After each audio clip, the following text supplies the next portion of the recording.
Parce que la guerre ne peut jamais apporter une solution de développement à nos communautés. Donc c'est pour cette raison qu'à chaque fois où nous nous rencontrons, je vous rappelle que quelles que soient les divergences, et il y en aura toujours, donc quelles que soient ces divergences, nous devons communiquer. Aussi longtemps que nous communiquons, ça veut dire que la paix régnera. La paix, ce n'est pas un décret. Que ce soit même de la volonté de Dieu. Dieu nous a créés, il veut que nous soyons en paix. Mais les problèmes qui nous opposent, est-ce que c'est Dieu qui les a créés? Je ne pense pas. C'est par rapport à nos égos. Ah, moi je veux ceci, et celui-là ne veut pas, et je veux. Mais je veux, l'autre aussi veut. Donc, on doit mettre de l'eau dans notre vin pour rechercher un consensus. Et le consensus, c'est de nous dire que nous sommes tous fils d'Assoli, nous sommes tous fils de Bafilo, et nous devons rechercher la paix. Je voudrais aussi insister sur un fait. Vous voyez, aujourd'hui, on est venu planter les arbres au CG Ville. Le directeur n'en a pas fait la demande. Le maire n'a pas choisi parce que c'est peut-être un CG qu'il veut. C'est un hasard. C'est pour dire que toutes les actions de développement se feront, certes, sur la base des aspirations des populations, mais ça ne peut qu'être un hasard.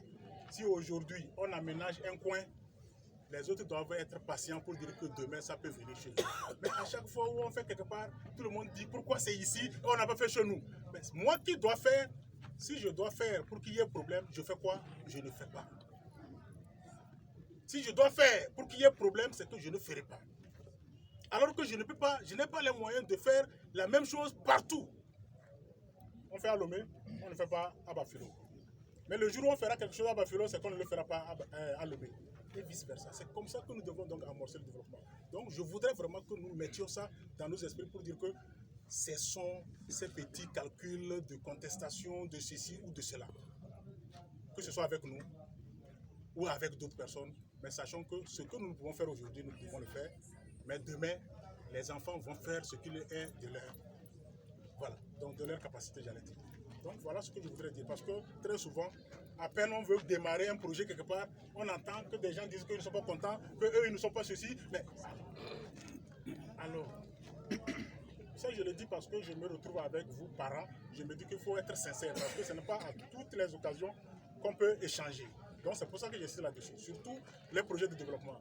Le gouvernement a tellement une liste longue pour toutes les préfectures et pour toutes les localités. Mais on doit commencer par quelque chose. Et nous devons le faire. Même en saison sèche, on peut planter les arbres si on a la bonne volonté de les protéger.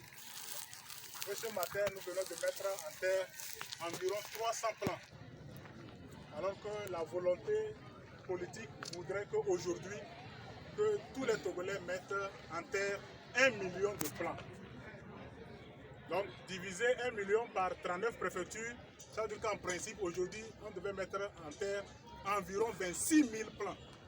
26 000 plants.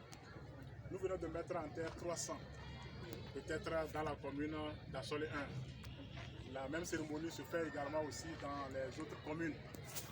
Mais, pour dire quoi? Pour dire que ce que nous venons de faire est très insignifiant. Et nous devons le faire. Chaque jour que Dieu fait d'ici décembre, il faudrait que tous les Togolais mettent en terre 21 millions de plants. Donc il faut multiplier 26 000 fois 21 fois pour avoir ce que nous voulons. Et je voudrais inviter les responsables des sites qui viennent d'être reboisés de faire en sorte que les plants que nous venons de mettre en terre soient sauvegardés. Monsieur le directeur du CEG, vous devez absolument montrer cet exemple aux élèves.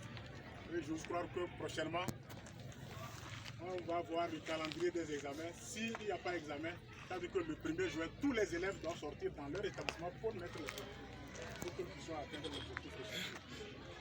Monsieur le receveur d'un poste, vous devez donc sauvegarder les plans. Sauvegarder, ça veut dire que vous devez rechercher les voies et moyens par lesquels ces plans-là doivent grandir. Voilà comment nous pouvons donc sauvegarder notre couvert végétal. Donc je tiens vraiment à nous remercier et à féliciter chacune et chacun de nous pour cette volonté manifeste. Vous voyez, monsieur le directeur, il a fallu que vous coupiez quelques arbres pour que le vent vienne de coiffer votre bâtiment. Ça, c'est pour dire que en pédagogie, quand on fait la théorie, on sort les élèves dehors, c'est pour faire la pratique. Donc aujourd'hui, on est dans un CG où nous avons fait la théorie et la pratique. Nous avons reboisé, nous avons coupé et voilà les conséquences. Donc pour dire quoi? Pour dire que nous ne devons plus déboiser. Et si nous devons le faire, nous devons avoir donc d'autres mesures alternatives. Donc pour dire que ce que l'on nous dit aujourd'hui, l'on nous l'a déjà dit il y a des dizaines d'années. Mais nous continuons pas à le vivre. Quand nous parlons des changements climatiques,